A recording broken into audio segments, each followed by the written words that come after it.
അമ്മ കരയുന്ന രണ്ടുപേരും കണ്ടിട്ടുണ്ട് അല്ലേ? അമ്മ ചിരിക്കുന്ന കണ്ടിട്ടുണ്ട്. പപ്പ കരയുന്ന കണ്ടിട്ടുണ്ടോ? ഉണ്ടോ? ഉണ്ട്, പ്രാർത്ഥിക്കുമ്പോ അല്ലേ? അതുകൊണ്ട് പപ്പാമാര് കരയില്ലെന്നാണ് നിങ്ങൾ ചിന്തിക്കുന്നത്. പപ്പാമാര് കരയും, പക്ഷെ നിങ്ങൾ കാണാതിരിക്കുവാൻ അവർ ബന്ധപ്പെടും. ലോകത്തെ കുടുകുടാ ചിരിപ്പിച്ച ചാർലി ചാപ്ലിൻ പറഞ്ഞു, പെരുമഴ പെയ്യാൻ ഞാൻ കാത്തു നിൽക്കും, മഴയത്തിറങ്ങി ഞാൻ കരയും, കാരണം എന്റെ കരച്ചിലാരും കാണരുത്. അപ്പന്മാർ ഉരുകുന്ന കണ്ടിട്ടുണ്ടോ? ഉരുകുന്നത് നിങ്ങൾ കണ്ടിട്ടില്ല. തൊട്ടടുത്തിരിക്കുന്നവർക്കറിയാം അപ്പന്റെ ഉരുക്കം.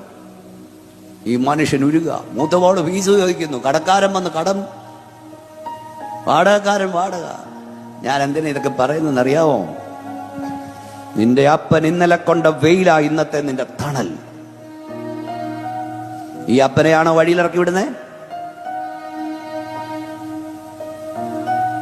ഈ അമ്മയാണോ നീ വേദനിപ്പിക്കുന്നത്?